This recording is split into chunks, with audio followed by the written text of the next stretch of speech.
अस्सलाम वालेकुम students. Okay, तो आज हम स्टार्ट करते हैं अपना हम सेकंड यूनिट फार्माकोलॉजी का कंटेंट के अकॉर्डिंग, जो कि है drugs use to prevent and treat infection. ठीक है, मतलब हम ऐसी ड्रग्स पढ़ेंगे जो कि हम इन्फेक्शन को ट्रीट करने के लिए यूज़ करते हैं।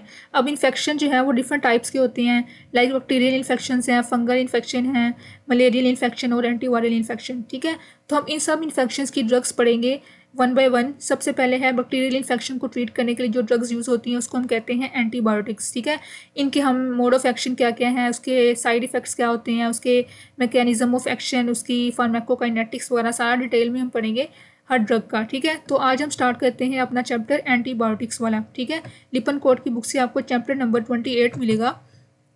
अच्छा, तो सबसे पहले हम देखते हैं एंटी माइक्रोबियल ड्रग्स क्या होती हैं। ठीक है, एंटी माइक्रोबियल ड्रग्स वो होती हैं जो कि हम किसी भी माइक्रो ऑर्गेनिजम्स को किल करने के लिए हमारी बॉडी में जो एडमिनिस्टर करते हैं। ठीक है, अब उनका काम क्या होता है कि जो भी इन्फेक्शन हुआ होता है, चाहे बैक्टीरियल है, फंगल है, वायरल है, उन सबको ट्रीट करने के लिए हम यूज़ करते हैं एंटी माइक्रोबियल ड्रग्स। ठीक है, अब ये इनका आगे जो डिफरेंट कैटेगरीज हैं ये हम पढ़ेंगे। इसकी जो क्लासिफिकेशन है यहाँ से हम स्टार्ट करते हैं। बेसिक चैप्टर यहाँ से स्टार्ट होगा आपका, classification of anti microbial drugs. ठीक है, अब इसकी 3 बेसिस पे क्लासिफिकेशन है। सबसे पहले है बाय द केमिकल स्ट्रक्चर, उसके बाद है मैकेनिज्म ऑफ एक्शन, और थर्ड पे हमारे पास है इसकी टाइप ऑफ ऑर्गेनिज्म, मतलब कि जो ऑर्गेनिज्म है वो किस टाइप का है, बैक्टीरिया है, फंजाई है या वायरस है। ठीक है, तो ये 3 बेसिस पे हम क्लासीफाई करते हैं एंटी माइक्रोबियल ड्रग्स को। ठीक है, तो इसको अगर हम देखें टेबल से, यहाँ से ग्राफ से, तो ये जैसे हमारे पास है एक माइक्रोब है। ठीक है, ये पूरा माइक्रो ऑर्गेनिज्म है। अब इसकी स्ट्रक्चर बनाई हुई है, ये हमारे पास उसकी सेल वॉल है, उसके बाद नीचे इसकी सेल मेम्ब्रेन है, अंदर ये हमारे पास क्या है, साइटोसोल है, उसमें क्या क्या है, डीएनए है, डीएनए से क्या बनता है, मैसेंजर आरएनए बनता है, उसकी मैसेंजर आरएनए के बाद ट्रांसक्रिप्शन के बाद राइबोसोम्स और प्रोटीन्स वगैरह बनती हैं। ठीक है, तो ये एक पूरा इसका स्ट्रक्चर है। अब हमने देखना है कि जो ड्रग्स हैं वो कहाँ कहाँ पे जाके एक्ट करती हैं। ठीक है, कौन कौन से प्रोसेस को इनहिबिट करती हैं। तो अब इसकी कैटेगरीज जो हमारे पास हैं, बेसिक 5 कैटेगरीज हैं।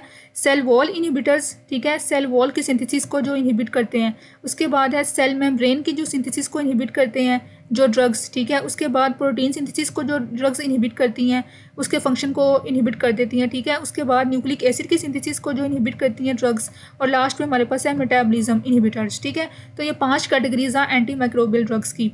ठीक है, अब इसका जो है ना मैकेनिज्म ऑफ एक्शन वो सबका अलग अलग है। ठीक है, कि जो सेल वॉल है, सेल वॉल सिंथेसिस को जो इनहिबिट करती हैं ड्रग्स, वो क्या करती हैं, बेसिकली जो सेल वॉल होती है हमारी बैक्टीरिया की या फिर कोई भी माइक्रो ऑर्गेनिज्म की, उसकी जो स्ट्रक्चर है उसको डैमेज कर देती हैं। ठीक है, तो जब उनका स्ट्रक्चर डैमेज होता है, सेल की जो माइक्रो ऑर्गेनिज्म होता है उसकी जो सेल वॉल डैमेज होती है, तो उसका पूरा जो सेल है वो डिस्टर्ब हो जाता है। तो सेल जो है या तो इंजर हो जाता है या फिर कील हो जाता है। ठीक है, चाहे वो कौन सा भी माइक्रो ऑर्गेनिज्म हो, बैक्टीरिया हो, वायरस हो या फंजाई वगैरह हो। ठीक है, तो ये सबका अलग अलग मोड ऑफ एक्शन है। तो हम सबसे पहले, अच्छा, अब इसमें क्या है कि हर कैटेगरी का एक एक चैप्टर है यहाँ पे लिपन कोड की बुक पे।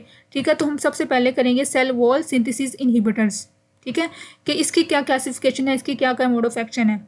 तो सबसे पहले जो ड्रग्स हैं वो क्या है, सेल वॉल इनहिबिटर्स, मतलब कि जो सेल वॉल है बैक्टीरिया की या कोई भी माइक्रो ऑर्गेनिज्म की, उसकी जो सिंथेसिस है उसको इनहिबिट करते हैं। ठीक है, अब इसकी जो सबसे पहले हम करते हैं क्लासिफिकेशन।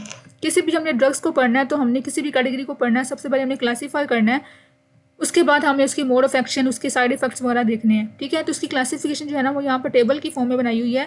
इसकी 4 कैटेगरीज हैं सेल वॉल इनहिबिटर्स की। ठीक है, कि कौन सी ड्रग्स जो हैं वो सेल वॉल की सिंथेसिस को इनहिबिट करती हैं। उसमें सबसे पहले कैटेगरी है पेनिसिलिन, उसके बाद है सेफ्लोस्पोरिन्स, फिर कार्बापेनम्स और मोनोबैक्टम। ठीक है, ये 4 कैटेगरीज हैं जिसको हम कहते हैं सेल वॉल सिंथेसिस इनहिबिटर्स।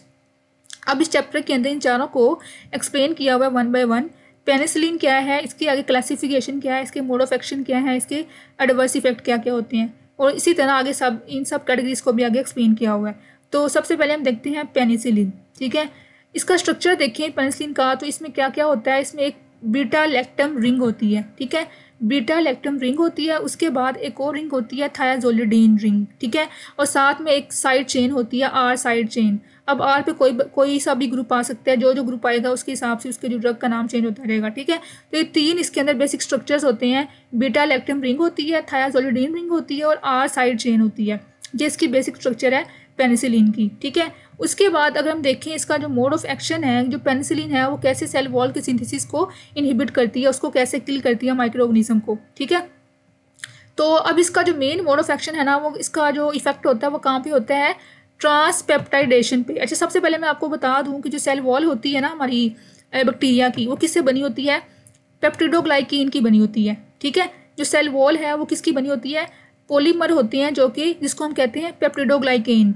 अब ये पेप्टिडोग्लाइकेन जो है इसके अंदर क्या होते हैं? ग्लाइकेन यूनिट्स होते हैं जो कि कंबाइन हुए होते हैं पेप्टाइड बॉन्ड से, ठीक है, या फिर पेप्टाइड क्रॉस लिंक से।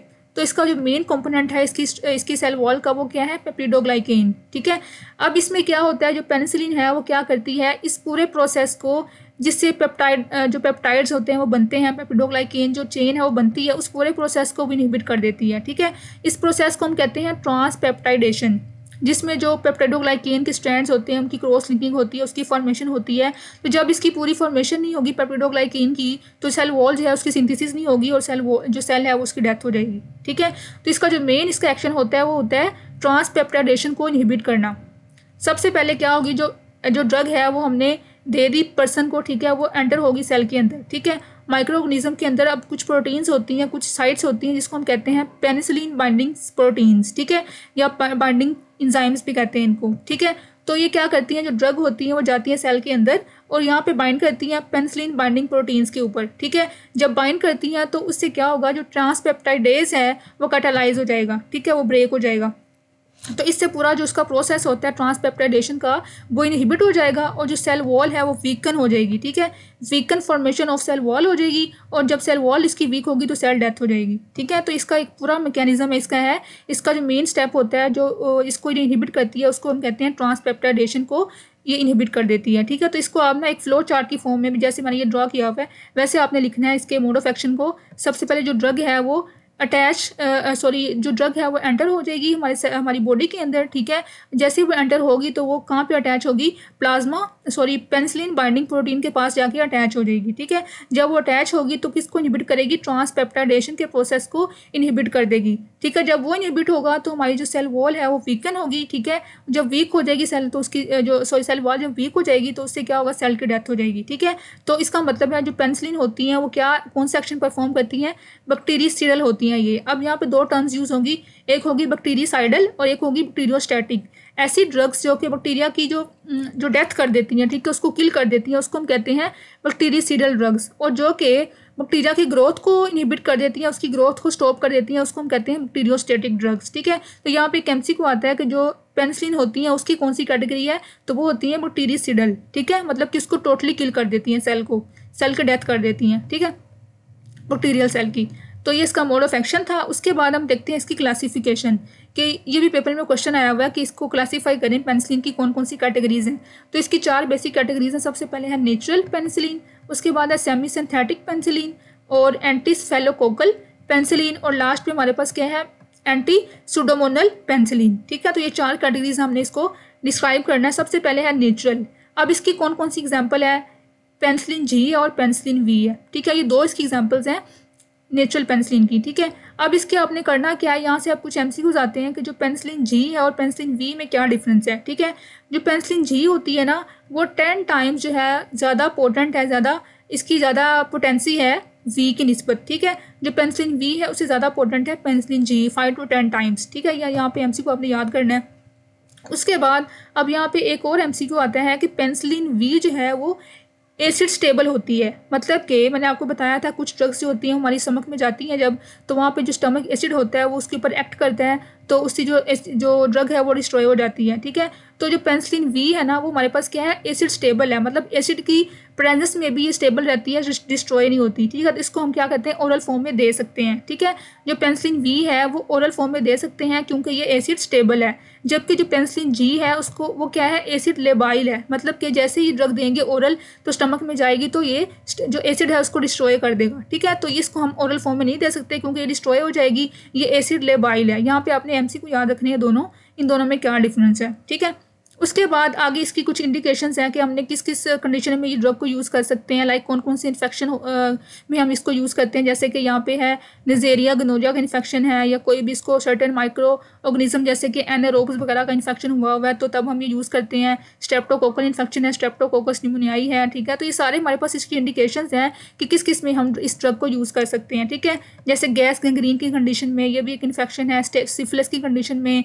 ठीक है, तो ये सारी इसकी इंडिकेशंस हैं, ये अपने 2-3 याद कर लेनी है। ठीक है, उसके बाद हमारे पास सेकंड कैटेगरी है सेमी सिंथेटिक पेनिसिलिन। ठीक है, अब इसमें कौन कौन सी एग्जांपल इसकी है, इसकी दो एग्जांपल है, एक है एम्पीसिलिन और एक हमारे पास है अमोक्सिसिलिन। ठीक है, ये दो एग्जांपल किसकी है, सेमी सिंथेटिक पेनिसिलिन की, और इसको कंबाइन हम कह सकते हैं अमाइनो पेनिसिलिन। ठीक है, इसमें भी दोनों की अलग अलग बताई हुई है कि जो एम्पीसिलिन है उसकी क्या इंडिकेशन है, क्या कंडीशन है जिसमें हम यूज़ करते हैं इस ड्रग को। ठीक है, जैसे कि ग्राम पॉजिटिव बैसिलस का इन्फेक्शन हुआ हुआ है जिसमें कुछ ये बैक्टीरिया का नाम लिखा हुआ है, लिस्टीरिया मोनोसाइटोजीन्स। ठीक है, या फिर कोई भी इंटेरोकोकल इन्फेक्शन है उसको, तब हम यूज़ करते हैं एम्पीसिलिन। ठीक है, और जो अमोक्सिसिलिन है ये हम कब यूज़ करते हैं, जब एक पेशेंट को जो बैक्टीरियल एंडोकार्डाइटिस है उसको प्रिवेंट करने के लिए हम यूज़ करते हैं अमोक्सिसिलिन। ठीक है, तो ये हमारे पास दो ड्रग्स इसमें आती हैं, सेमी सिंथेटिक पेनिसिलिन में आती हैं। ठीक है, आगे ये कुछ ड्रग्स जो हैं ये हम कॉम्बिनेशन में भी यूज़ करते हैं, जैसे कि जो एम्पीसिलिन और अमोक्सिसिलिन है इसको हम यूज़ करते हैं किसके साथ कंबाइन करके, बीटा लैक्टामेज इनहिबिटर्स के साथ भी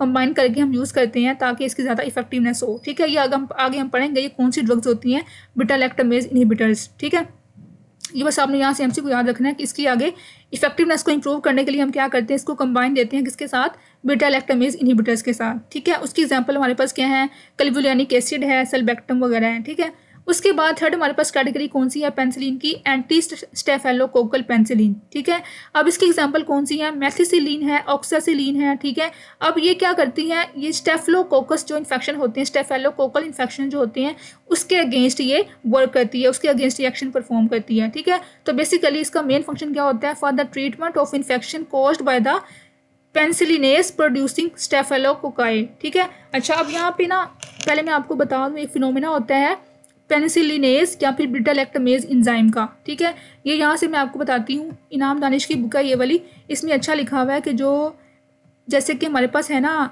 कुछ माइक्रो ऑर्गेनिजम्स होते हैं वो क्या करते हैं कि वो ना कुछ एंजाइम प्रोड्यूस करते हैं, जैसे कि इसके एंजाइम का नाम है बीटा लैक्टामेज या फिर पेनिसिलिनेज एंजाइम। ठीक है, अब ये जो एंजाइम है ये क्या कर रहा है, ये क्या करता है, जैसे हम इसको पेशेंट को या पर्सन को देते हैं पेनिसिलिन।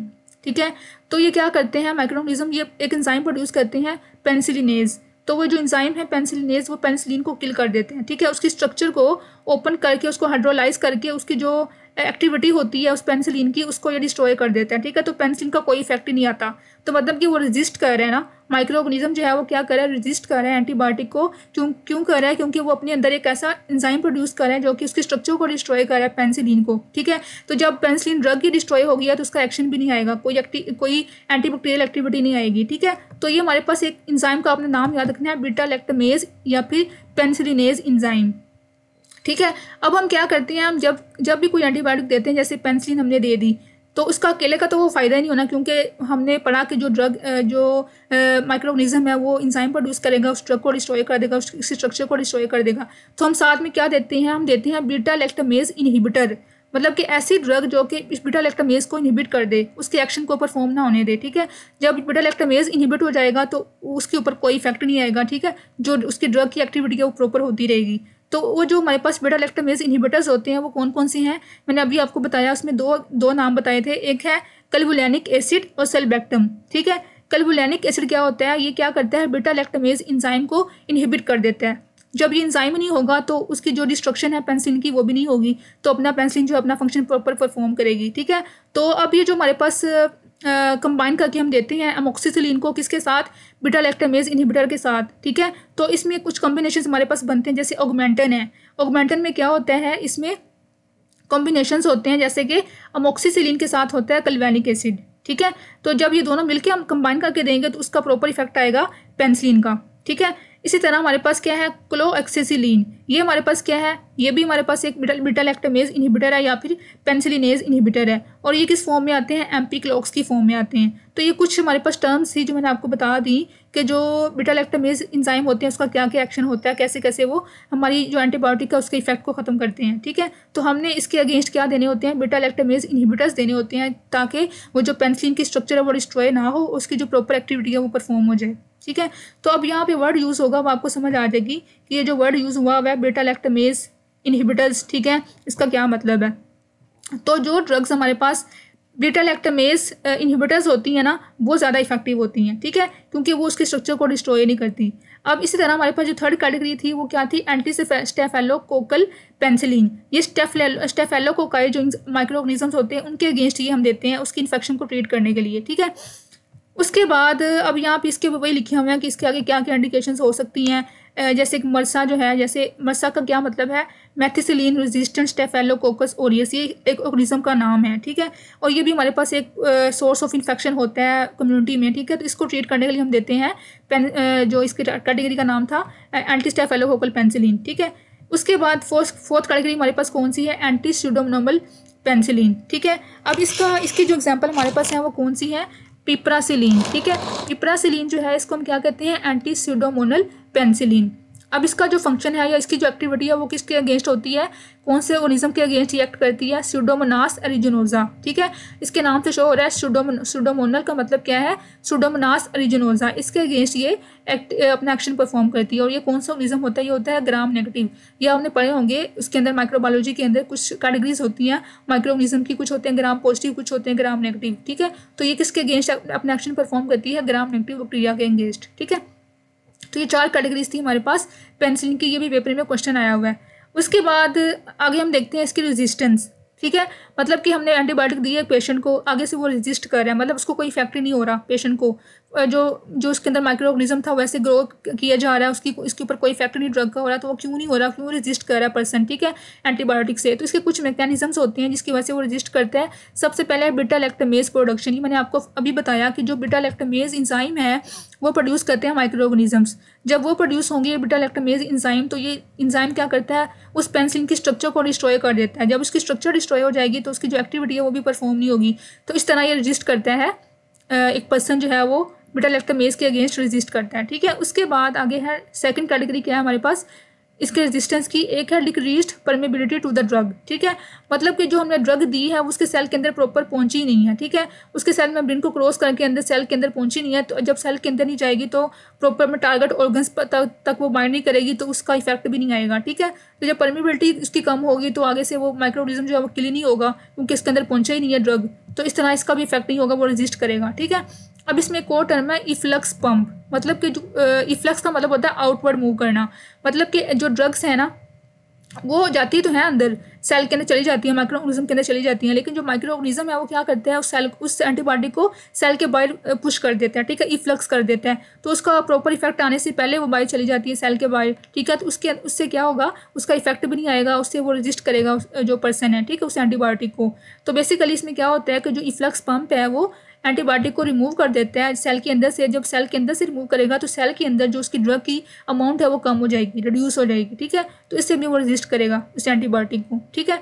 ये सेकंड फिनोमेना था। थर्ड हमारे पास क्या है, अल्टर्ड पेनिसिलिन बाइंडिंग प्रोटीन्स। ये मैंने बताया कि इस प्रोटीन पे जाके वो बाइंड करती है ड्रग, ठीक है। तो जब ये प्रोटीन की जो टाइप है वो अल्टर हो जाएगी, वो चेंज हो जाएगी, ठीक है। तो जब मॉडिफाई वो कर लेगी अपने आप को, जो माइक्रो ऑर्गेनिज्म के अंदर प्रोटीन्स होती है ना पेनिसिलिन बाइंडिंग प्रोटीन्स, जब वो अल्टर हो जाएंगी तो उसके साथ वो प्रॉपर जाके बाइंड नहीं करेगी, उसकी एफिनिटी कम हो जाएगी, ठीक है, एंटीबायोटिक्स की। जब उसकी एफिनिटी कम हो जाएगी तो प्रॉपर बाइंड नहीं करेगी, उसका अपना एक्शन भी परफॉर्म नहीं करेगी, ठीक है।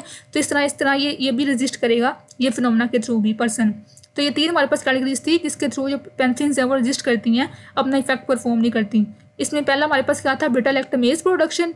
सेकंड हमारे पास क्या था, decrease permeability of the drug, इसमें हमारे पास इफ्लक्स मैकेनिज्म भी आ जाता है। और थर्ड पे हमारे पास क्या है, अल्टर्ड या मॉडिफाइड PBPs, ठीक है, पेनिसिलिन बाइंडिंग प्रोटीन्स। तो ये हमारे पास 3 कैटेगरीज थी इसके रेजिस्टेंस की। उसके बाद अब यहाँ पे कुछ टर्म्स हैं, फार्माकोकाइनेटिक्स, मतलब जो ड्रग हमने दी है वो कैसे अपना जाके एब्जॉर्ब हो रही है, कैसे मेटाबोलाइज हो रही है, कौन से रूट से हम दे रहे हैं, ये जस्ट आपने रीड करना है। इसमें कुछ MCQs आ जाते हैं, बाकी इसमें MCQ कभी नहीं आया, ठीक है। जैसे कि अब पेनिसिलिन V मैंने आपको बता दिया, एक स्टेबल होती है और एक एसिड लेबाइल होती है, ये आपने याद रखना है MCQ, ठीक है। उसके बाद ये किस फॉर्म में देते हैं, कुछ जो है वो IV फॉर्म में देते हैं, कुछ ओरल फॉर्म में भी देते हैं, ठीक है। तो उसके बाद आगे जिसका मेन यहाँ पे क्वेश्चन है वो है इसका एडवर्स रिएक्शंस कौन कौन से होते हैं, ठीक है। ये जो एक्सक्रीशन होती है वो मैंने आपको बता दिया, मोस्टली जो ड्रग्स हैं वो किसके थ्रू होती हैं, एक्सक्रीट किडनी के थ्रू होती हैं, ठीक है, मेन इसका रूट जो होता है, ठीक है, और मेटाबोलाइज लिवर में होती है मेजर, ठीक है। तो ये जस्ट आपने रीड करना है, इसमें कुछ इंपॉर्टेंट चीज़ें नहीं है। उसके बाद जो इसका जो क्वेश्चन मेन है वो यहाँ पे क्या है, एडवर्स रिएक्शंस कौन कौन से होते हैं पेनिसिलिन के, ठीक है।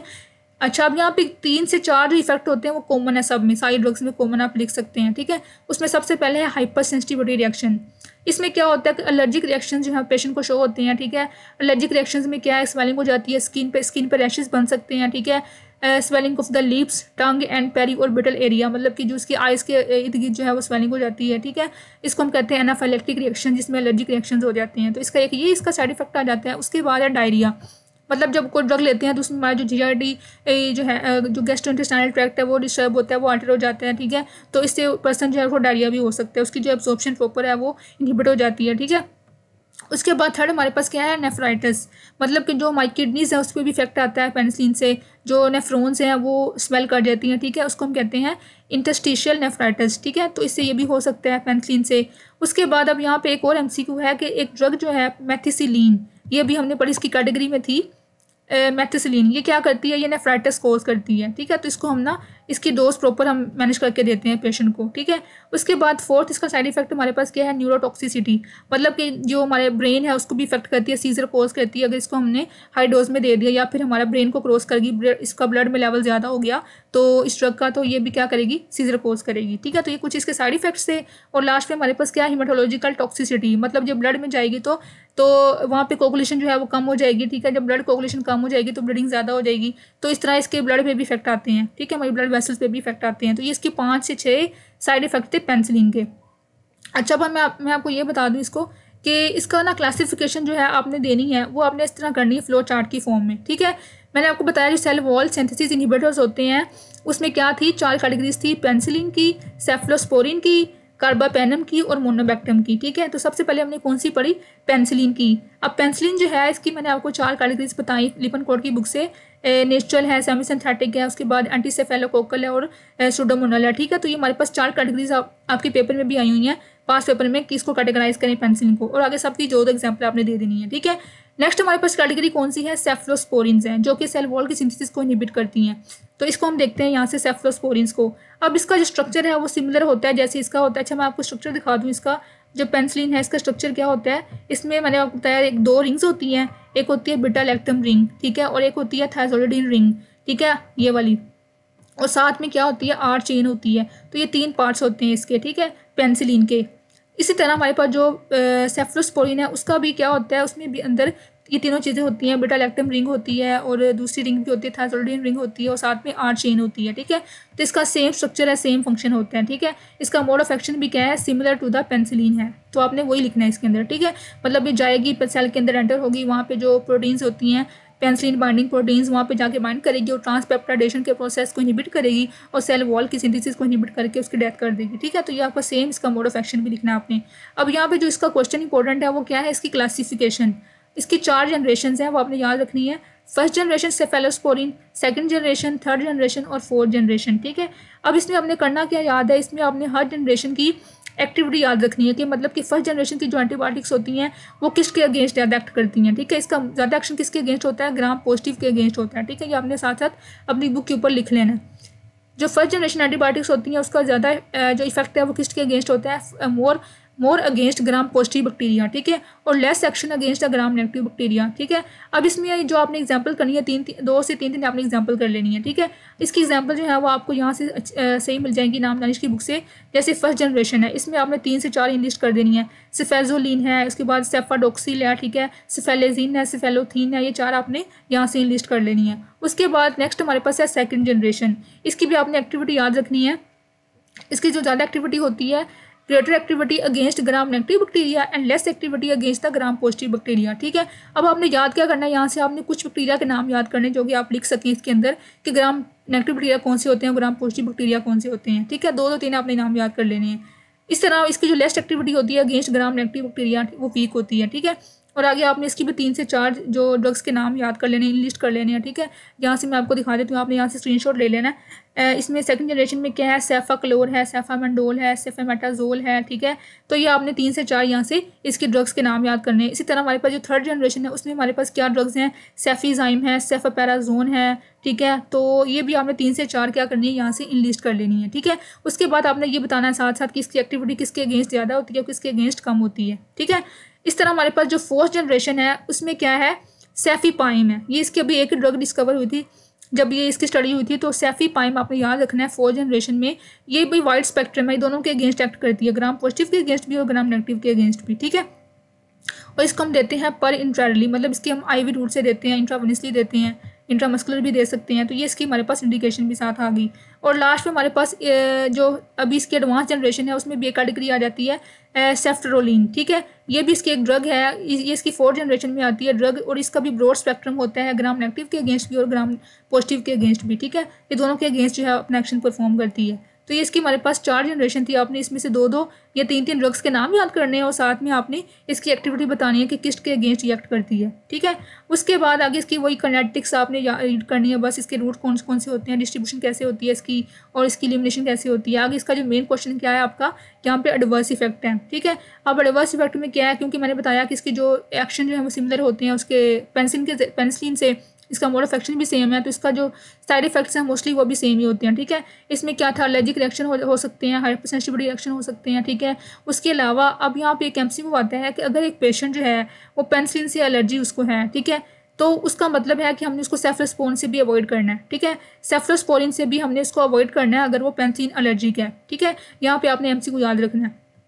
उसके बाद अब यहाँ पे कुछ और तो नहीं बताई हुई, पर आपने 1-2-3 और भी ऐड कर लेनी है, वो यहाँ से आपने करनी है ऐड इनाम दानिश की बुक से। यहाँ पे इसकी इनलिस्ट की हुई है एक बुलेट्स की फॉर्म में, पॉइंट्स की फॉर्म में। इसके साइड इफेक्ट्स कौन कौन से, सबसे पहले एलर्जिक रिएक्शन मैंने आपको बता दिया। उसके बाद यहाँ पे इसका एमसीक्यू क्या था कि आपने जो एलर्जिक रिएक्शंस होते हैं, जो पेनिसिलिन एलर्जिक होते हैं पेशेंट, उसको हमने सेफ्लोस्पोरिन से भी अवॉइड करना है, ठीक है। उसके अलावा ये नेफ्रोटॉक्सिसिटी भी कॉज कर सकती है, हमारी जो नेफ्रोन है उसको भी ये डैमेज कर सकती हैं सेफ्लोस्पोरिन की कुछ जनरेशन, ठीक है। इस तरह हमारे पास जो ब्लीडिंग डिसऑर्डर भी हो सकते हैं, जैसे पेनिसिलिन में थे जो हीमाटोलॉजिकल डिसऑर्डर्स हो जाते हैं, ठीक है। उसके बाद सुपर इन्फेक्शन, अब ये आपने क्या याद रखना है, ये भी आप सब भी सारी जो ड्रग्स की कैटेगरीज की जो है ना साइड इफेक्ट्स उसमें लिख सकते हैं। अब इसमें होता क्या है सुपर इन्फेक्शन में, कि आपने पढ़े होंगे एक होते हैं नॉर्मल फ्लोरा, ठीक है, जो कि हमारी बॉडी में नॉर्मली प्रेजेंट होते हैं, जो कि बेनिफिशियल होते हैं हमारी बॉडी के लिए, ठीक है। अब ये जो ड्रग्स होती हैं वो क्या करती हैं, हमारे नॉर्मल फ्लोरा को अल्टर कर देती हैं, उसको डिस्टर्ब कर देती हैं। जब नॉर्मल फ्लोरा हमारे अल्टर होंगे तो हमारा जो इन्फेक्शन है वो ज़्यादा इंक्रीज़ हो जाएगा, ठीक है। जो ड्रग है वो उसके भी इफेक्ट आ जाएंगे हमारी जो नॉर्मल फ्लोरा जो हमारा जो अल्टर हुआ है, ठीक है। तो इस तरह इसको हम कहते हैं सुपर इन्फेक्शन, जो कि हमारे नॉर्मल फ्लोरा को अल्टर करते हैं। उसके बाद हमारे पास है डाइसल्फिराम इफेक्ट। अब ये क्या होता है, इसमें होते हैं हेडेक होती है, वोमिटिंग नोजिया वगैरह होता है, तो ये सिम्टम भी आ सकती है, मतलब जीआईटी जो है वो डिस्टर्ब हो सकता है, ठीक है, इस ड्रग से। तो इसकी सेम इसकी जो एडवर्स या साइड इफेक्ट्स हैं वो पेनिसिलिन के जैसे ही हैं, ठीक है। उसके बाद आगे हम देखते हैं नेक्स्ट कैटेगरी हमारे पास जो सेफ्लोस्पोरिन के बाद। अच्छा, अब यहाँ पे टेबल में पूरा समराइज किया हुआ सारी जनरेशंस को, आप चाहें यहाँ से भी रीड कर लें, ठीक है। फर्स्ट जनरेशन में क्या क्या कैटेगरीज आ जाती हैं ड्रग्स की, ठीक है। उसके बाद इसकी जो एक्टिविटी किसके अगेंस्ट होती है, सेकंड जनरेशन में क्या है, थर्ड में और फोर्थ में क्या है, ठीक है। तो उसके बाद आगे हम देखें थर्ड हमारे पास कैटेगरी कौन सी थी, कार्बापेनम्स, ठीक है। मैंने आपको दिखाई इसकी जो सबसे पहले मैंने इसको दिखाई है आपकी क्लासिफिकेशन। 4 तरह की ड्रग्स थी ना हमारे पास, पेनिसिलिन, सेफ्लोस्पोरिन, कार्बापेनम्स और मोनोबैक्टम। तो अभी हमने ये 2 पढ़ ली यहाँ तक। उसके बाद थर्ड हमारे पास क्या है, कार्बापेनम। ये भी क्या करती है, सेल वॉल के सिंथेसिस को इनहिबिट करती है, ठीक है। तो इसके हम देखते हैं इंडिकेशंस क्या है, कॉन्ट्राइंडिकेशंस क्या है, और इसके आगे साइड इफेक्ट्स क्या क्या होते हैं। तो अब ये हमारे पास क्या है, ये भी बीटा लैक्टम एंटीबायोटिक का मतलब इसकी स्ट्रक्चर के अंदर भी क्या है, बीटा लैक्टम रिंग होती है, ठीक है। उसके बाद आगे हम देखें तो इसकी क्या एक्टिविटी किसके अगेंस्ट होती है, दोनों के अगेंस्ट होती है। It is active against gram positive bacteria, gram negative bacteria, ठीक है। अब इसकी एग्जांपल हमारे पास कौन कौन सी आती हैं, मेरोपेनम है और डोरीपेनम है, ठीक है। ये इसकी आपने 2-3 एग्जांपल कर लेनी है, ये भी लिखी हुई है, एमीपेनम, मेरोपेनम, डोरीपेनम। तो ये सारी हमारे पास क्या है, कार्बापेनम्स में आती हैं, जो कि सेल वॉल के सिंथेसिस को इनहिबिट करती हैं, ठीक है। उसके बाद आगे सबकी अलग अलग बताई हुई है कि कैसे कैसे हमने कौन कौन से रूट से देनी है, ये बस आपने रीड करना है यहाँ से, ठीक है। उसके बाद जिसका मेन क्वेश्चन यहाँ पे है, एडवर्स इफेक्ट कौन कौन से होते हैं इसके कार्बापेनम्स के। तो इसमें जीआईटी ट्रैक्ट हमारा जो डिस्टर्ब होगा, नोजिया, वोमिटिंग, डायरिया वगैरह हो सकता है। उसके अलावा हमारे पास जो हमारे जो सेल्स का काउंट है वो डिस्टर्ब हो सकता है, जैसे कि इसिनोफिलिया, न्यूट्रोपिनिया। इसमें जो हमारी इसिनोफिल्स हैं या न्यूट्रोफिल्स हैं उनका काउंट डिस्टर्ब होता है, ठीक है, उनकी जो वैल्यू नॉर्मल है वो डिस्टर्ब हो जाती है। उसके बाद हमारे पास जो इम्यूपेनम अगर उसका हाई लेवल दे दें, हाई डोज दे दें, तो उससे क्या हो, सीजर भी कोज हो सकते हैं, हमारा जो ब्रेन है वो डिस्टर्ब हो सकता है, ठीक है। तो ब्रेन पे भी इफेक्ट आ सकता है। तो इसके 3 से 4 आपने यहाँ से साइड इफेक्ट्स कर लेने हैं। उसके बाद 4th कैटेगरी हमारे पास कौन सी है, मोनोबैक्टम, ठीक है। अब मोनोबैक्टम जो है इसकी एग्जांपल हमारे पास क्या है, एस्ट्रियोनम है, ठीक है, मतलब इसके लास्ट पे AM आएगा, ठीक है, एस्ट्रियोनम। तो अब इसकी जो एक्टिविटी होती है वो किसके अगेंस्ट होती है, ग्राम नेगेटिव पैथोजेंस के अगेंस्ट होती है, ठीक है। इसकी जो ग्राम पॉजिटिव के अगेंस्ट जो एक्टिविटी है वो लैक होती है इसके अंदर, वो इसके अंदर नहीं होती। इसका जो मेन एक्शन है वो किसके अगेंस्ट होता है, ग्राम ग्राम नेगेटिव के अगेंस्ट, ठीक है। ये आपने एमसीक्यू यहाँ पे याद रखना है। इसका जो मेन एक्शन होता है वो किसके अगेंस्ट होता है, ग्राम नेगेटिव बैक्टीरिया के अगेंस्ट होता है, और इसका जो ग्राम पॉजिटिव के अगेंस्ट इसकी एक्टिविटी कोई नहीं होती, ठीक है। उसके बाद इसकी जो रूट है वो दोनों तरह से हम दे सकते हैं, IVB और IMB, ठीक है। उसके बाद जो इसके साइड इफेक्ट्स क्या क्या हो सकते हैं, फ्लेबाइटिस, मतलब कि जो हमारा जब इसको IV के थ्रू देते हैं तो जहाँ पे हम IV लगाते हैं वहाँ पे कोई इन्फेक्शन हो सकता है, ठीक है। उसके बाद स्किन रैशेज हो सकते हैं, लीवर फंक्शन का जो एबनॉर्मल, उसको अगर टेस्ट करवाएंगे तो उसके एबनॉर्मल काउंट आ सकते हैं, ठीक है। तो इसके कुछ साइड इफेक्ट्स हो सकते हैं। अब यहाँ पे कुछ आप MCQ याद रखने हैं कि ये जो ड्रग है ना, ये हमारे पास बीटा लैक्टम रेजिस्टेंट है। मतलब कि मैंने आपको बताया कि 2 ड्रग्स आपको बताई थी, एक थी वो क्लवलानिक एसिड जो कि बीटा लैक्टमेज एंजाइम को डिस्ट्रॉय करता है, उसको इनहिबिट करता है, ठीक है। तो जब बीटा लैक्टमेज एंजाइम को ये रेजिस्टेंट करेगा तो हमारी जो पेनिसिलिन का जो इफेक्ट है वो अच्छा आएगा, ठीक है। तो ये हमारे पास ड्रग कौन सी है, रेजिस्टेंट टू बीटा लैक्टमेज, ठीक है, या फिर पेनिसिलिनेज। उसके बाद इसका स्पेक्ट्रम होता है वो किसके अगेंस्ट होता है, ग्राम नेगेटिव के अगेंस्ट होता है, ग्राम पॉजिटिव के अगेंस्ट एक्ट नहीं करती, ठीक है। और उसके बाद साइड इफेक्ट्स कौन कौन से होते हैं इसके मैंने आपको बता दिए, फ्लेबाइटिस, स्किन रैश वगैरह, लीवर फंक्शन इसका डैमेज हो जाता है पेशेंट का। उसके बाद अब यहाँ पे एक और MCQ है कि जो पेशेंट पेनिसिलिन से एलर्जिक होते हैं ना उसको हम ये ड्रग दे सकते हैं, ठीक है। अल्टरनेट पे हम इसको ये ड्रग दे सकते हैं, मोनोबैक्टम, जिसमें था एस्ट्रियोनम। तो ये हमारे पास 4 कैटेगरीज थी सेल वॉल सिंथेसिस इनहिबिटर्स की, ठीक है। अब ये सबके पास क्या होता है, बीटा लैक्टम रिंग होती है, ठीक है। इसलिए इसको हम कहते हैं बीटा लैक्टम एंटीबायोटिक्स, ठीक है। इसका हम दूसरा नाम क्या है, बीटा लैक्टम एंटीबायोटिक्स, जो कि ये 4 कैटेगरीज थी हमारे पास, पेनिसिलिन, सेफ्लोस्पोरिन, इसके बाद कार्बापेनम्स और मोनोबैक्टम। उसके बाद अब यहाँ पे मैंने आपको पहले बता दिया कि कुछ होते हैं हमारे पास बीटा लैक्टमेज इनहिबिटर्स जो कि बीटा लैक्टमेज एंजाइम को इनहिबिट कर देते हैं। जब वो एंजाइम ही नहीं होगा तो जो हमारी पेनिसिलिन वगैरह है उसकी डिस्ट्रक्शन ही होगी, इसकी एक्टिविटी पर परफॉर्म हो जाएगी, ठीक है। तो इसमें कुछ एग्जांपल्स आपने याद करनी है, जैसे क्लवलानिक एसिड है, सेल्बैक्टम है, टैजोबैक्टम है, ये हमारे पास क्या है, बीटा लैक्टमेज इनहिबिटर्स हैं, ठीक है। तो जस्ट आपने यहाँ पे याद रखना है कि इसका क्या क्या बेनिफिट होता है। अब यहाँ पे मैं आपको इसका दिखाऊँ पास पेपर, तो इसमें कौन कौन से क्वेश्चन आए हुए हैं। सबसे पहले हमने देखा क्लासीफाई पेनिसिलिन, ठीक है, कि हमने पेनिसिलिन को क्लासीफाई करना है, जो कि इसकी 4 कैटेगरीज थी, नेचुरल, सेमी सिंथेटिक और आगे 2 और थी, ठीक है। तो अपने चारों को क्लासीफाई करना है ये लिपनकोड की बुक से, ठीक है। उसके बाद अब यहाँ पे कुछ मैकेनिज्म्स होते हैं जिसके अगेंस्ट जो हमारी जो ड्रग्स जो हमारे माइक्रो ऑर्गेनिजम्स होते हैं हमारी बॉडी के अंदर वो रेजिस्ट करते हैं, ठीक है। तो कौन कौन से मैकेनिज्म है ये हम अभी देखते हैं, ये भी हमारा क्वेश्चन रह गया है। उसके बाद हमारे पास थे एक और क्वेश्चन आया हुआ है इसके अंदर, explain basis for following drug combination, मतलब जो हम ड्रग देते हैं कंबाइन में इसकी बेसिस क्या है, इसका रैशनैलिटी क्या है, इसका कॉज क्या है, हम क्यों देते हैं कंबाइन करके, ठीक है। तो अब यहाँ पे मैंने आपको ये तो बता दिया कि अमोक्सिसिलिन जो हमारे पास क्या है, पेनिसिलिन की एक कैटेगरी है, ठीक है, इसकी एक एग्जांपल है पेनिसिलिन की। और क्लवलानिक एसिड हमारे पास क्या है, बीटा लैक्टमेज इनहिबिटर है। इसका पर्पस क्या होता है, ताकि जो बीटा लैक्टमेज एंजाइम प्रोड्यूस हो रहा है उसको ये रेजिस्ट करे, ठीक है, उसको ये डिस्ट्रॉय कर दे उस एंजाइम को, तो आगे जो पेनिसिलिन की जो एक्टिविटी है वो प्रॉपर हो जाए, ठीक है। ये इसका एक मेन रीज़न थी, रैशनैलिटी था। उसके बाद आगे एक और यहाँ पे आया हुआ क्वेश्चन कि जो पेनिसिलिन जी है उसके साथ हम प्रोबेनिसिड क्यों देते हैं, ये भी एक ड्रग का नाम है प्रोबेनिसिड। अब यहाँ पे एक आपने MCQ भी याद रखना है और ऐसे भी आया हुआ है कि इसका पर्पस क्या होता है दोनों को कंबाइन करने का। तो इसका मेन मकसद क्या होता है कि जो प्रोबेनिसिड होती है ना वो क्या करती है, हमारी जो पेनिसिलिन जी है ना उसका ड्यूरेशन है लो, इसका जो मतलब कि टाइम ऑफ ड्यूरेशन है उसको ज़्यादा करती है बॉडी के अंदर, ठीक है। इसका जो एक्शन है ना वो ज़्यादा देर तक रहता है बॉडी के अंदर। जब ये ड्रग हम देते हैं तो ये क्या करती है, हमारी बॉडी के अंदर इसके ड्यूरेशन को इन्हांस कर देती है। जब ज़्यादा ड्यूरेशन होगी इसकी तो ज़्यादा इफेक्ट आता रहेगा ज़्यादा देर तक, ठीक है। तो इसका ये बेनिफिट होता है प्रोबेनिसिड का। उसके बाद आगे हमने देखा कि जो जनरेशन थी इसकी सेफ्लोस्पोरिन्स की, उसका आपने बताना डिफरेंस क्या है, चारों में कौन कौन सी किसके अगेंस्ट ज़्यादा एक्ट करती है, किसके ग्राम पॉजिटिव के अगेंस्ट या ग्राम नेगेटिव के अगेंस्ट, ठीक है। उसके बाद आगे आपने ड्रग्स बतानी है, ड्रग लिस्ट करनी है सेफ्लोस्पोरिन की जो जनरेशन है, मतलब कि हर कैटेगरी में आपने 2 ड्रग्स दे देनी है, ठीक है, दोनों याद कर देनी है। उसके बाद हमारे पास क्या क्वेश्चन आया हुआ है, एडवर्स इफेक्ट ऑफ पेनिसिलिन, ये मैंने आपको बताया, इसमें डायरिया होता है, हाइपरसेंसिटिविटी होती है, उसके अलावा सीजर भी हो सकते हैं, तो आपने ये भी याद कर लेने हैं, ठीक है। उसके बाद सेल वॉल सिंथेसिस जो इनहिबिटर्स हैं उसमें आपने ड्रग्स को लिस्ट करना है। तो 4 ड्रग्स हमने 4 कैटेगरीज पढ़ी, इसमें पेनिसिलिन, सेफ्लोस्पोरिन, कार्बापेनम्स और मोनोबैक्टम, ठीक है। उसमें आगे फर्दर आपने हर कैटेगरी में 2-2, 3-3 एग्जाम्पल दे देनी है। उसके बाद mode of action of penicillin, ये मैंने आपको बताया कि ये कैसे एक्ट करते हैं, पेनिसिलिन हमारी बॉडी में जाके माइक्रो ऑर्गेनिजम्स के ऊपर कैसे ये बाइंड करती है पेनिसिलिन बाइंडिंग प्रोटीन्स के साथ, और कैसे ट्रांसपेप्टाइडेशन को इनहिबिट करती है, ठीक है। उसके बाद अब यहाँ पे एक और क्वेश्चन है, वैंकोमाइसिन के एडवर्स इफेक्ट क्या होते हैं, ठीक है। अब वैंकोमाइसिन हमारे पास ये भी क्या है, एंटीबायोटिक है, लेकिन इसमें डिफरेंस क्या होता है कि इसके अंदर बीटा लैक्टम रिंग नहीं होती, ठीक है। अब ये पढ़ते हैं, हमारे पास जो क्वेश्चन है वैंकोमाइसिन, ये भी एक एंटीबायोटिक है, इसके अंदर क्या होता है, बीटा लैक्टम रिंग नहीं होती, ठीक है, नो बीटा लैक्टम रिंग। अब इसकी जो हमारे पास एक्टिविटी है वो भी हमने बताना है कि किसके अगेंस्ट एक्ट करती है, ग्राम पॉजिटिव बैक्टीरिया के अगेंस्ट एक्ट करती है, ठीक है, एरोबिक एंड एनारोबिक बोथ, ठीक है। इसमें हमारे पास जो है मरसा भी आ जाता है, ठीक है। इसमें जो स्टेफिलोकोकस ओरियस वगैरह, स्टेफिलोकोकस एपिडर्माइडस, इन सब के अगेंस्ट ये वैंकोमाइसिन जो है वो एक्ट करती है, ठीक है। और इसकी एक्टिविटी कौन सी होती है, बैक्टीरियसिडल, मतलब ये भी जो बैक्टीरिया है उसको किल कर देती है, उसकी डेथ कर देती है, ठीक है। तो ये भी आपने एमसीक्यू याद रखना है कि जो वैंकोमाइसिन है उसकी क्या कैटेगरी है, बैक्टीरियसिडल है या बैक्टीरियोस्टैटिक है। तो ये हमारे पास क्या है, बैक्टीरियसिडल है।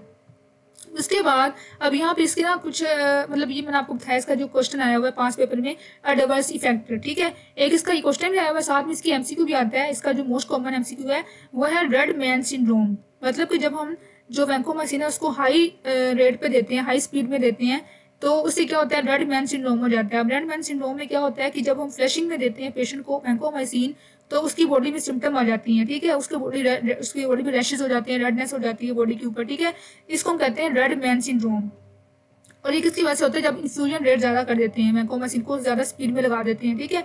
उसके बाद इसका जो सेकंड इफेक्ट है वो क्या है, ऑटोटॉक्सिसिटी, मतलब ये हमारे ईयर्स को भी डैमेज करती है, ठीक है। तो ये हमारे पास के 2-3 कॉमन साइड इफेक्ट थे वैंकोमाइसिन के। इसका मैं अगर आपको दिखाऊंगी नाम दानिश की बुक से जो इसकी इनलिस्ट किए हुए हैं proper side effects of vancomycin, तो आपने यहाँ से करने हैं। सबसे पहले है फिलबाइटस, ठीक है, कि जहाँ पे हमने इसको आईवी की फॉर्म में इंजेक्शन दिया तो वहाँ पे भी इसकी रेडनेस हो सकती है। उसके बाद जो अनकॉमन साइड इफेक्ट्स आ सकते हैं वो फीवर है, चिल्स हैं, ऑटोटॉक्सिसिटी है, नेफ्रोटॉक्सिसिटी है, ठीक है, मतलब कि हमारे एयर्स को, हमारे नेफ्रॉन को डैमेज कर सकती है। उसके बाद जो इसका मोस्ट कॉमन एमसीक्यू है, उसका जो एडवर्स इफेक्ट है वो क्या है, रेड मैन सिंड्रोम। मतलब इसमें हमारा जो रैपिड देते हैं इसको आईवी की फॉर्म में वैंकोमाइसिन, तो उससे जो इसकी बॉडी पे रैशेस वगैरह अपीयर हो सकते हैं, रेड, वो पर्सन पूरा रेड हो जाएगा, ठीक है। अब ये क्यों होता है, इसमें हिस्टामिन जो है वो रिलीज होता है। हिस्टामिन जो है वो क्या है, एक केमिकल मीडिएटर है जो कि हमारा इन्फ्लेमेशन कॉज करता है बॉडी के अंदर, ठीक है। तो ये हमारे पास एक इसका मोस्ट कॉमन साइड इफेक्ट है और इसका एक एमसीक्यू भी आया हुआ है पेपर में, तो आपने ये बात याद रखना है इसका यहाँ पे, ठीक है। उसके बाद आगे हम देख रहे थे इसके जो क्वेश्चन में था एक इसका जो कौन कौन सी मैकेनिज्म्स हैं कि अगर एक पेशेंट को हम ड्रग दिए जा रहे हैं, हाईएस्ट डोज में भी दे रहे हैं उसको, ठीक है, मैक्सिमम लेवल पे एंटीबायोटिक दिया है, लेकिन जो ड्रग की जो बैक्टीरिया की ग्रोथ है वो इनहिबिट नहीं हो रही, तो ऐसे कौन से मैकेनिज्म्स हैं जो कि एक माइक्रोऑर्गेनिज्म है वो शो कर रहा है, ठीक है। तो हमारे पास 3 से 4 मैकेनिज्म हैं जिसके जरिए जो रेजिस्टेंस है वो शो होती है। सबसे पहले है genetic alterations leading to drug resistance, मतलब कि जो हमारा माइक्रो ऑर्गेनिज्म है ना वो अपने डीएनए के अंदर ऐसे कोई अल्ट्रेशन लेके आ जाता है, कोई ऐसी म्यूटेशन उसके अंदर हो जाती है, स्पॉन्टेनियस म्यूटेशन, जिसके जरिए वो जो रेजिस्टेंस है वो डेवलप हो जाती है उसके अंदर, ठीक है। जब रेजिस्टेंस डेवलप होगी तो जो एंटीबायोटिक है उसको कोई इफेक्ट नहीं आएगा उसके ऊपर, ड्रग के ऊपर कोई इफेक्ट, जो ड्रग का इफेक्ट है वो कोई भी नहीं आएगा उसके ऊपर, ठीक है, उस पर्सन के ऊपर, जो उस पर्सन के अंदर जो माइक्रो ऑर्गेनिज्म है ना वो अंदर अपनी कुछ अल्ट्रेशन लेके आ जाएगा, कुछ डीएनए के अंदर चेंजेस आ जाएंगी और इसके ऊपर कोई इफेक्ट नहीं होगा ड्रग का, ठीक है। तो ये पहला इसका मैकेनिज्म है। दूसरा हमारे पास क्या है, अल्टर्ड एक्सप्रेशन ऑफ प्रोटीन्स। अब इसकी आगे डिफरेंट कैटेगरीज हैं कि ये कैसे शो करती हैं रेजिस्टेंस। सबसे पहले है मॉडिफिकेशन ऑफ टारगेट साइट्स, ठीक है, मतलब कि हमने जो ड्रग दी है, कोई एंटीबायोटिक दी है, उसने जाके जिस टारगेट पे जाके अटैच होना था, जो कि उसकी साइट थी टारगेट साइट, वहाँ पे जाके वो अटैच नहीं हुई, ठीक है। हमने पढ़ा कि जो साइट होती है, जो प्रोटीन्स होती हैं जहाँ के बाइंड करती हैं, जहाँ पे जाके जो ड्रग है वो बाइंड करती है, वो क्या थी, पेनिसिलिन बाइंडिंग प्रोटीन्स, ठीक है। तो जब ये अल्टर हो जाएंगी ना, इसके अंदर अल्ट्रेशन आ जाएंगी, तो जो ड्रग है वो रेजिस्ट हो जो है ना माइक्रोऑर्गेनिज्म वो रेजिस्ट करेगा ड्रग को, ठीक है, उस एंटीबायोटिक को रेजिस्ट करेगा, क्योंकि वो अपनी जो टारगेट साइड पे जाके बाइंड नहीं हो रही, वहाँ पे अल्ट्रेशन आ रही है साइड के अंदर, ठीक है। उसके बाद सेकंड हमारे पास क्या है, डिक्रीज अकुमुलेशन, मतलब जो ड्रग है ना वो उसका अपटेक जो है वो कम हो रहा है, जो ड्रग है वो सेल के अंदर प्रॉपर जाके मतलब प्रॉपर डिस्ट्रीब्यूट नहीं हो रही, ठीक है, तो उससे भी रेजिस्टेंस आ सकती है। उसके बाद मैंने आपको बताया कि एक होता है इफ्लक्स पंप। इफ्लक्स क्या होता है कि जब वो इंक्रीज हो जाता है एक ड्रग का, तो जो सेल है, सेल के अंदर जो माइक्रोऑर्गेनिज्म के अंदर जो ड्रग ने जाना था, उसको किल करना था, वो अंदर पहुंची नहीं है, पहुंच तो गई है लेकिन उसको इफ्लक्स हो रहा है, मतलब वो जो ड्रग है वो बाहर उसको रिमूव कर रहा है, जो माइक्रोऑर्गेनिज्म है वो क्या कर रहा है, उसको बाहर पुश कर रहा है, ठीक है, ड्रग को, तो ड्रग का इफेक्ट नहीं आ पाएगा, तो उस तरह इससे भी रेजिस्टेंस शो होती है, ठीक है, डिक्रीज अकुमुलेशन से। इसमें 2 मैकेनिज्म है, एक हमारे पास क्या है, परमेबिलिटी कम हो जाती है, मतलब जो ड्रग है वो सेल के अंदर जाती ही नहीं है, ठीक है, जाएगी भी तो कम जाएगी, ठीक है, तो डिक्रीज परमेबिलिटी।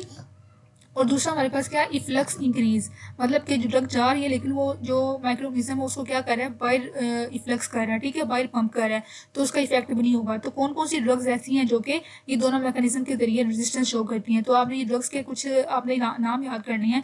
इस तरह हमारे पास जो लास्ट इसकी क्या है, ड्रग की एंजाइम एक्टिवेशन, इनएक्टिवेशन, ठीक है, ये इसमें सारा कॉन्सेप्ट वही वाला है, बीटा लैक्टमेज जो प्रोड्यूस होते हैं पेनिसिलिनेज एंजाइम, ठीक है, वो क्या करता है, वो उसकी स्ट्रक्चर को डिस्ट्रॉय कर देता है पेनिसिलिन को, ठीक है। तो उससे क्या होगा कि जो स्ट्रक्चर डिस्ट्रॉय हो जाएगी तो उससे जो उसका प्रॉपर इफेक्ट था, इसका जो मोड ऑफ एक्शन था, परफॉर्म होना था, वो नहीं होगा, ठीक है। तो इस तरह ये भी एक रेजिस्टेंस का मैकेनिज्म है। तो ये हमारे पास 3 से 4 मैकेनिज्म है जिसके थ्रू जो ड्रग है, जो एंटीबायोटिक है, वो रेजिस्टेंस शो करती हैं, ठीक है। अगर आप चाहें तो इसको इस तरह एक ग्राफ की फॉर्म में भी बना सकते हैं और आपने कुछ 2-3 ड्रग्स के नाम भी याद करने हैं कि कौन सी ड्रग जो है वो कौन से मैकेनिज्म के जरिए रेजिस्टेंस शो करती है, ठीक है।